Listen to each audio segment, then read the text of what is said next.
Okay, hi. We're here. It's January 25th, and I'm here with Josh Prigg from HPU and Michelle Kachuk from the Kukui Cup team. And today we're going to be talking about how to plan a Kukui Cup. These are some slides I just kind of whipped together, and they're what I could think of kind of off the cuff about the things that you have to do. So to start, you need to have a team, and I can supply these slides to you later. You don't. So what we've discovered is that in terms of representation, you're definitely going to want to have the resident directors and resident advisors. You're going to want to hopefully have some students, from either from the actual residence hall or from the sustainability organizations. You'd like to have participating faculty that are engaged in environmental studies or sustainability or whatever, so that they can, so that you can provide a way for students who get interested in this topic by doing the Kukui Cup to kind of go outward into the university community and become engaged with other kinds of things related to this general topic. Organizations in the local community, like Blue Planet Foundation or Sierra Club or Surfrider, those are natural tie-ins. Of course, your university administration is important. And then another one is the film club, or people who like to make videos. So one of the things I recommend, and I think works out good, is to try to film as much of it as possible.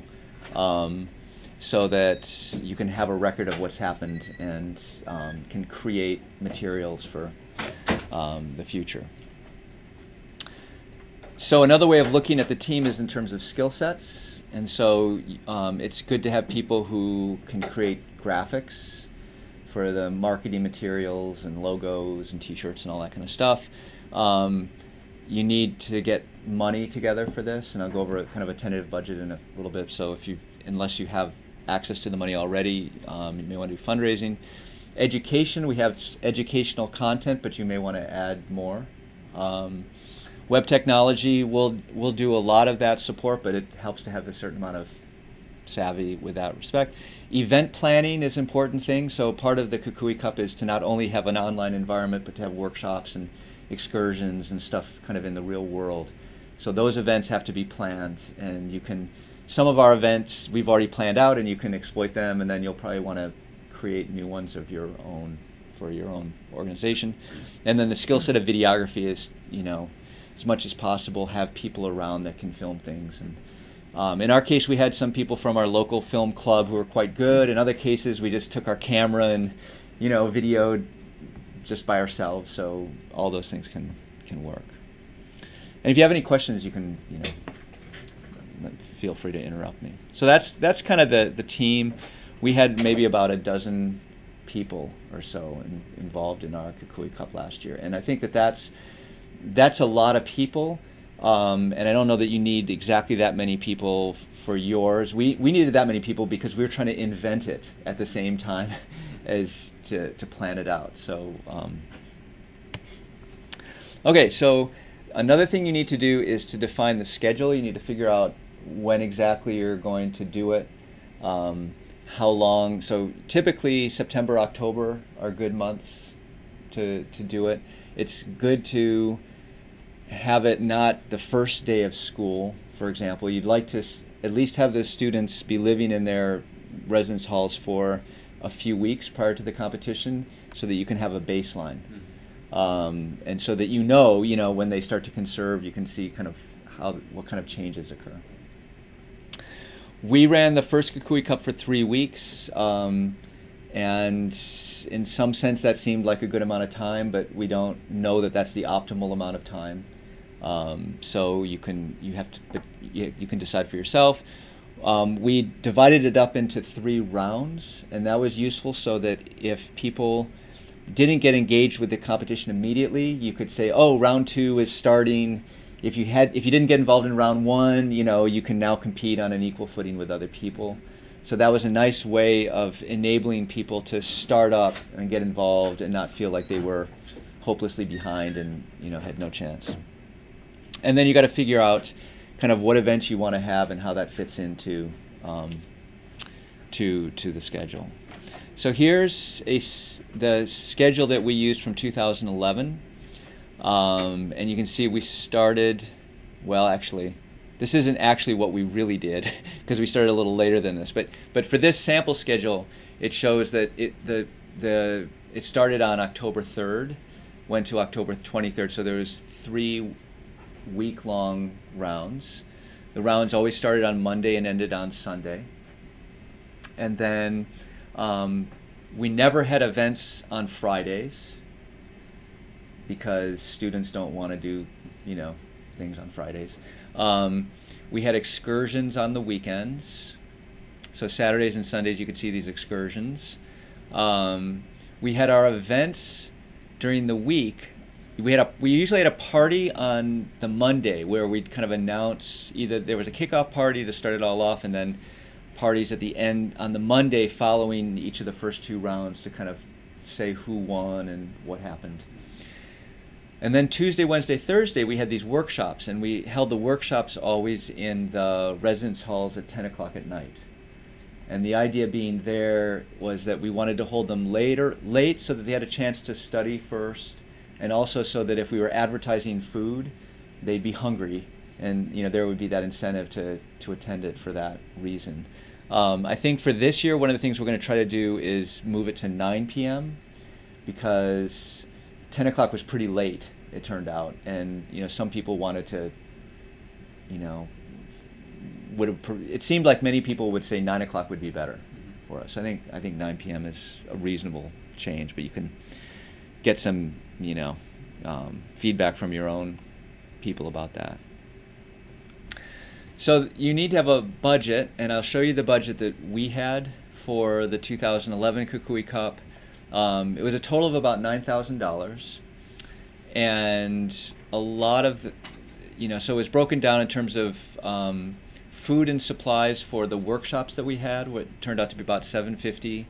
We had, and you can see them over here, we had T-shirts, eco-totes, the water bottle, and the tumbler. See all 4 of those things there? And we also had lanyards, which I don't see an example of. But those together were about $4,000 for the, we had 350 T-shirts and 100 of the eco-totes, 100 water bottles, 100 tumblers. So almost half. Prizes given out. So these were all, this was actually all swag items. Okay. And so by swag items, it was basically, there was 350 T-shirts, there was 100 water bottles, and we'd give, they like Michelle did this swag game where we might ask them an energy question, and then if they answered it correctly or eventually got it, we'd give them one of these swag items. So as opposed to prizes where they actually had to kind of either win the raffle game or do something else, the swag items were intended to be essentially marking materials that we wanted to push out into the community so that there was a lot of Kukui Cup stuff out there that would raise awareness of the event. So that was a substantial amount of the budget was these things, and I think that's something where we don't have any data that indicates you absolutely have to have all these things. It seemed like it was good. Mm-hmm. But or maybe T-shirts and bottles from the bookstore. Yeah. From the university. Right. Yeah. Right. So that's something to play around with. Marketing, we spent actually half that amount for posters and banners and all that kind of brochures and so forth. And one of the things we realized in 2011 is we didn't do a good job of marketing. So actually in this line item, Michelle and I decided to double the amount that we would spend on marketing and try to do better. Transportation, if you have excursions as part of the challenge. So we went to a wind farm, we went to off the grid farm in Waihole Valley, and we went to a surf rider beach cleanup. And so depending upon, that cost us about $500 to rent the vans and so forth for that. And then for certain events, we had honorariums for special guest speakers that came. So that, that gives you a sense for what a budget could be, and you can change that according to what makes sense for you. So the next thing is incentives, and it's going to follow. This is intimately tied to the budget. So swag, as I said before, those are the five things that we distributed for the 2011 Kukui Cup. They all had the Kukui Cup logo on them in some ways. Then we have leaderboard prizes, which were incentives for people who, either the floors or the individuals that did the best during a given round with respect to the number of points they got, indicating how much they learned about energy, or with respect to the amount of energy that they conserved, or the floor conserved. We didn't have measurements for individual energy conservation. So for the students that learned the most, as measured by the amount of points that they got, we gave out things like an iPad for the grand prize winner, a skateboard for the round one winner, gift certificates.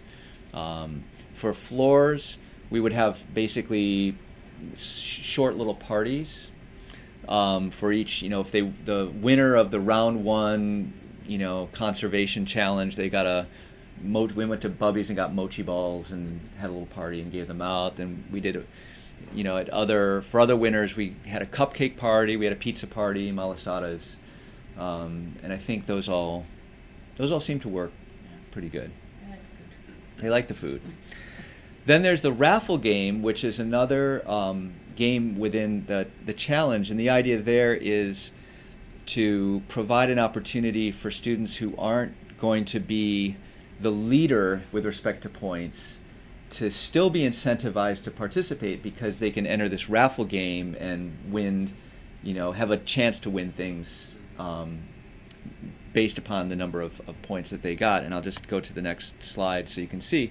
So on the left-hand side of this, you can see that we have the leaderboard prizes, mochi ice cream party and cupcakes and so forth. And on the right-hand side, we had this long list. We probably had 20 to 25 different items for each round. And basically, these items could be almost completely random. We got a surf shop to donate board shorts and, rash guards and, just various random items. But because there were 20 different things, the idea was you just provide a kind of random assortment of things, and then people, hopefully everybody would find something that they might like amongst all these various things. And then for every 25 points within the game that a student acquired by watching videos and doing things, they would get one raffle ticket, and they could put the raffle ticket toward any of these prizes. And so you could see for this particular screenshot, this player, they had a lot of tickets. They had 92 tickets. 68 of them were allocated to this guitar that was a prize. And since there were 839 total tickets allocated, the game shows in real time what your percentage odds of changing are, and you can always take a ticket out of that category and put it someplace else. So it creates this kind of real-time bidding environment, which is fun in and of itself, and enables people, even if they're not going to have, 2,000 points or whatever, there's something fun for them to do. That seemed to work out pretty well. People liked it, and from a, and it was kind of fun for us because we didn't have to worry about figuring out raffle game prizes that anybody would like. We could just, almost anything could be thrown in there, and actually there was a couple prizes almost nobody bid on, but anyway, okay. So that's the incentives and the raffle game. The Smart Grid game is the central game for raising awareness about energy and sustainability issues and raising the literacy level. And so the idea here is that you have a game. We had about 90, almost 100 different things you could do: events, activities, excursions, videos, commitments.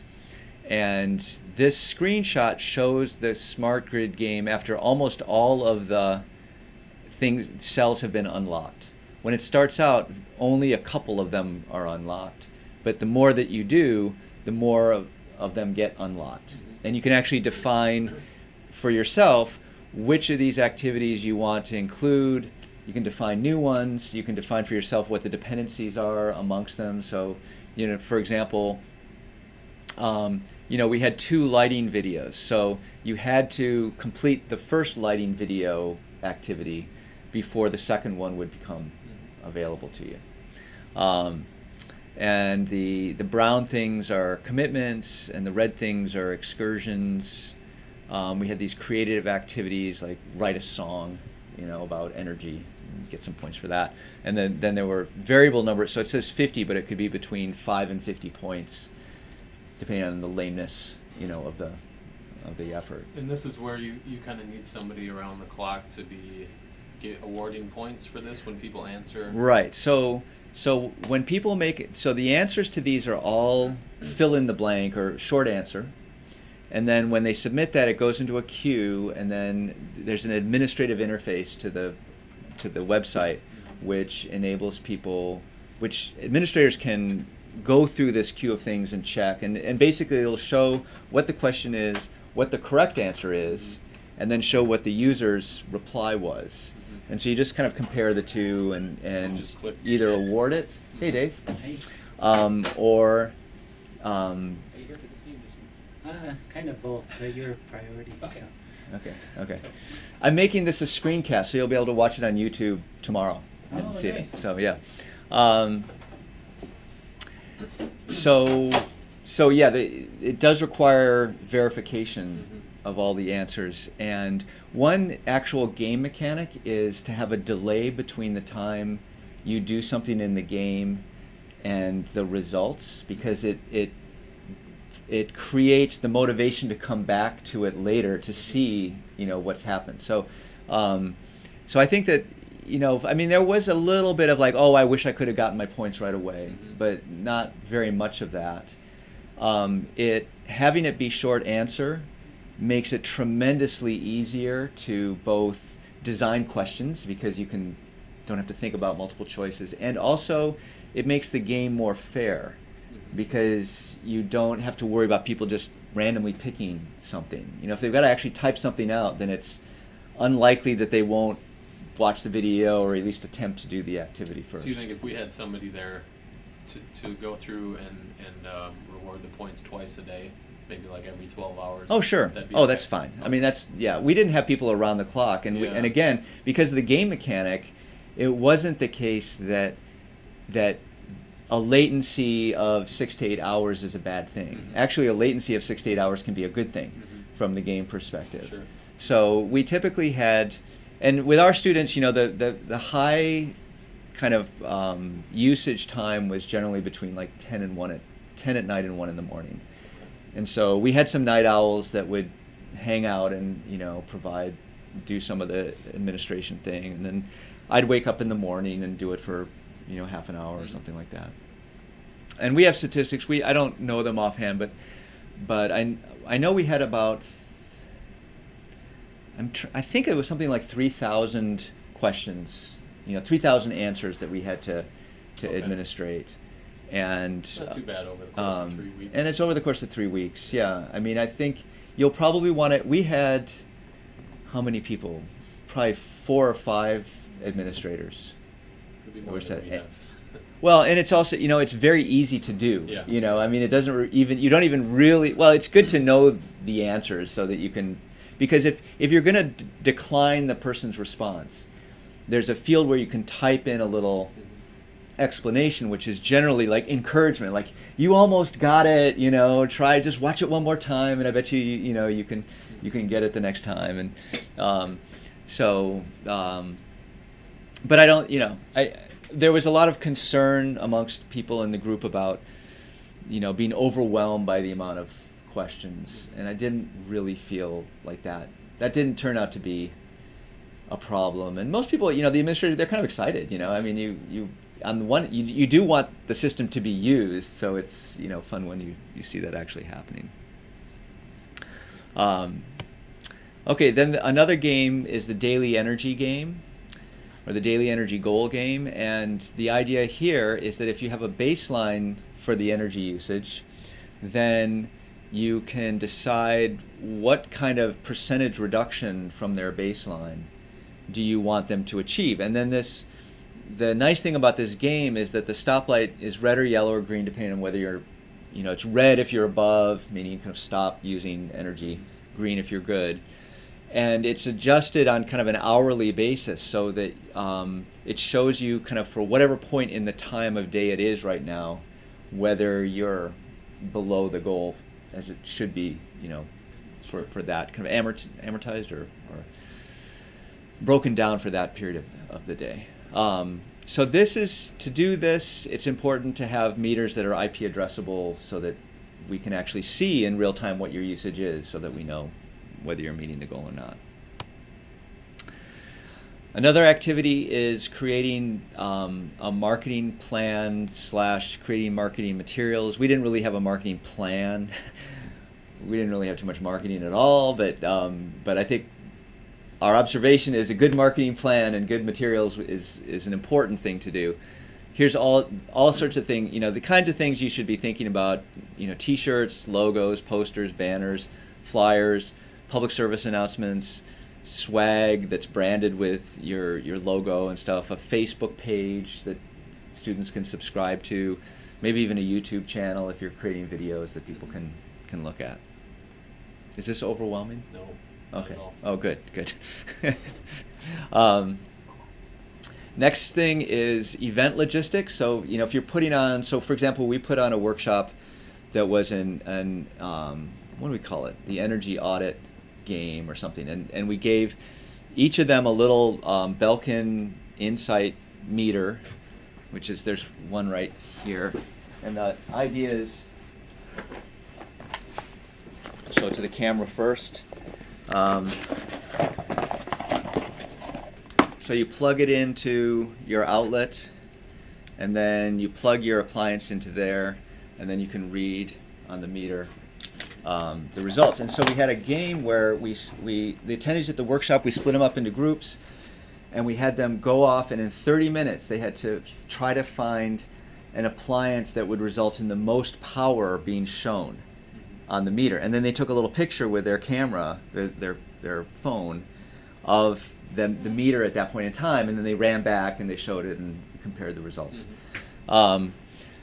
So for any of these workshops, I think it's important to have one person who's responsible for that workshop, that's going to be there for it, think about if you're going to serve food, get the food there, just, it's running an event, and so. Did you do that on a weekend? No, we did that at a weeknight. Okay. So that was like one of those 10 p.m. Okay. workshops. Okay. So it basically, for that one, there was about 10 or 15 minutes where we kind of showed them how to use the meter, explained the rules of the game. Then we said go. They ran off for 30 minutes. They got back about 1:45. They talked about the results, and we gave out food. And I think the winning team got maybe some kind of little gift certificate or something. I don't quite remember anymore. But they got water bottles. Okay. So so for each individual event, that's kind of a mini activity, and this is where you can really kind of delegate. Once you get your team together, you can kind of parcel out these workshops and have each person just take care of one. One thing that I thought was quite useful, at least it was super helpful to me, and I think it was helpful to people in housing. Did you think this was helpful, the game plan document? Okay, so it's basically, I call this the game plan, and the idea is for you just have a little paragraph that goes through every single event that's going to occur throughout the whole competition, and a little summary like when it is, what time it is, where it's located, a little description of what's going to happen, who's going to be there, how many people you think are going to show up, what kind of equipment needs to be there. Everything, when setup is going to start, just in a convenient, this was about 3 pages long. And so you could hand that out to somebody and, they would see everything that's required. So it kind of gives you the 30,000 foot level perspective of all the real world events that are happening. And I can show you I can give you a link to the entire one when at any time. But So as things kind of come together, that's a significant milestone when you can create the game plan document. Then you start to feel like, okay, things are coalescing, and I can put a, pin down things specifically. The next component is research and evaluation. So this is something to think about. Is what kinds of issues are you concerned with understanding as you run this? And issues can relate to this. How satisfied the students were with it, how satisfied the housing folks were, what changes occurred with respect to conservation, both during the competition and afterwards. How did students' literacy about energy and sustainability change before and after the competition? And then I call these second order effects, which is things that may not be immediately measurable, or but are an impact of the competition as a whole, including students come out and they're more likely to join environmental or sustainability related organizations and participate in them. The university now feeling more committed to sustainability because they've got this event and students are more interested, and then of course, when you do it, you'll come out with ideas for, oh man, I wish we had done it this way or that way, or this really didn't work, or I had this idea. And so that's a good thing to kind of feed back into the whole process so that everyone benefits from it. So here's some specific research questions that are measurable in some sense, and these are all things that we're kind of looking at for our competition. And you may have similar ones or a subset or additional ones. So I try to think about the timing of when things kind of have to be done in order to make it work. And this is a very rough, kind of timeline. I think a month prior, you should basically have all your ducks in a row. We didn't have our ducks in a row a month prior, but it created, avoidable stress by not having our ducks in a row a month prior.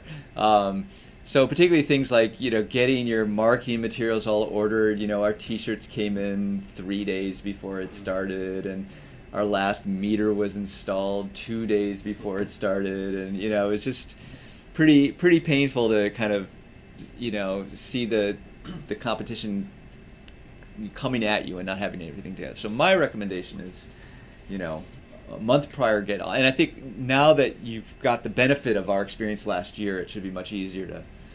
So once the meters are installed, because we just had ours installed last week. Great. It's not hard to attach the software, the game, to the meters. Yeah. That's not. No, that's a very simple thing to do. Okay. And we should do that.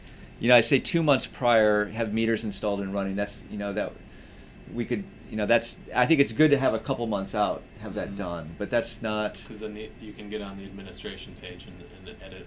Right, and see the meter data and so forth. Yeah. So some things, like I didn't think about is reserving transportation. I didn't do that till the last minute, and that was dumb of me. Beginning to collect the baseline data in advance.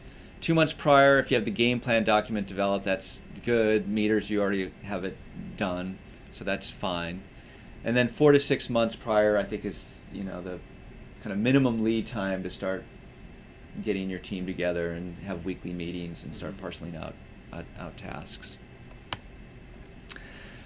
So finally, some hints that lessons learned kind of from past fall for us is having the RAs and the RDs committed is really, really important. It's, at least in our case, we found it hard to get. Everyone was very committed for us the first year, but they didn't really know what we were doing. So it was hard in some sense to be committed because you didn't know what you were committed to. I think this next year I'm excited about it because now everybody really understands what this thing is, and it's easier for them to be committed in a way that produces effective results. Having some kind of champion for each floor or unit, be it a student or an RA or something, I think is is the feedback indicates that that's important. Marketing is huge, food is huge, and then what we're trying to do now with our competition is create a virtuous circle where we gather together some of the players from this year's game and say, hey, do you want to join an organizing committee for next year's event, and get them actively involved in planning and organizing the events, and hopefully over time it will become more and more student run, in a sense that the old Kukui, the Kukui Cup players become the administrators for the following year, and they kind of do it themselves. Good idea. So that's what we're working on. Okay, so that's my presentation. What do you have any questions? One about the energy goals that they're hitting. Is that a certain percentage lower than the baseline data that you collected beforehand? Right. For each floor? Right. Because each floor is going to be different number of students living there. Right. So yeah, so the idea is that you collect the baseline data on a per floor basis, and the way our software works is we collect, if you average, you basically would like to do it for a few weeks. Right. So that for each hour of each day of the week, you have kind of a baseline. So, Monday at 11 a.m., you have from 11 to 12, I should say. You have 3 weeks of Monday from 11 to 12 where they used energy. And so you can say, okay, the average was 567 kilowatt hours for Mondays at 11 a.m. And then you just go through all 24 hours of each day of the week, because weekends will be different, and Fridays could be different, and so forth. You'll do the whole day, so all of Monday. Right. For those 3 weeks, you take that average, and then they try to get a certain percentage lower for that day. Right, exactly. But it's actually each hour of that day, so that's so that the little stoplight guy can say, okay, well, I know by 8 a.m. on a Monday, generally you guys should have used up this much energy by now. And what you've actually used up by now is this other amount. So therefore I know that you're either above or below typically what you would have consumed by this point in time. Because what we found, at least in our dorms, is the overwhelming amount of their energy is used between 10 o'clock at night and 3 a.m. the next morning. And so you have to, if you have to make sure that your game understands the demand curve, so that it can show the appropriate red or green light for the time of day. So October is probably the best time, because you want a baseline during September, because that's when they all pretty much move in September. Right. Yeah. Yeah. October is a good time. Okay. For we started in mid-October and ended the first week of November. The trade-offs. So I guess I should say, start in October. Good for collecting baseline data. Disadvantage, getting dark earlier.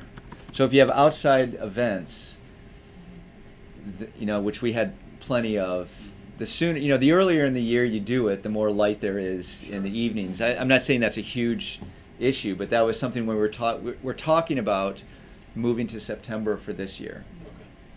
Okay. And our issue is, what I'm discussing with residential life people is how to better integrate the Kukui Cup with their other programs that they're doing. And so depending on how they work it out, maybe they would prefer to have the Kukui Cup closer to the beginning of the year. And our view is that's fine. We'd like at least a couple weeks to get the baseline data right at the beginning. Mm-hmm. And then as we were talking about it, it was like, hey, if it's September, it's going to be light a little later in the evening, and that's another bonus. But and the weather might be a little less rainy in September, but I don't think those are major major issues. Okay. Yeah. But the students here move in August. But our students move in August. Oh, they do. Okay. Yeah. Okay. So they're moving in August 15th, August 20th, which is why we can go in mid-September and still have a month of data. Sure. Anything else you can think of at the moment? Not at the moment. Okay. Then thank you very much.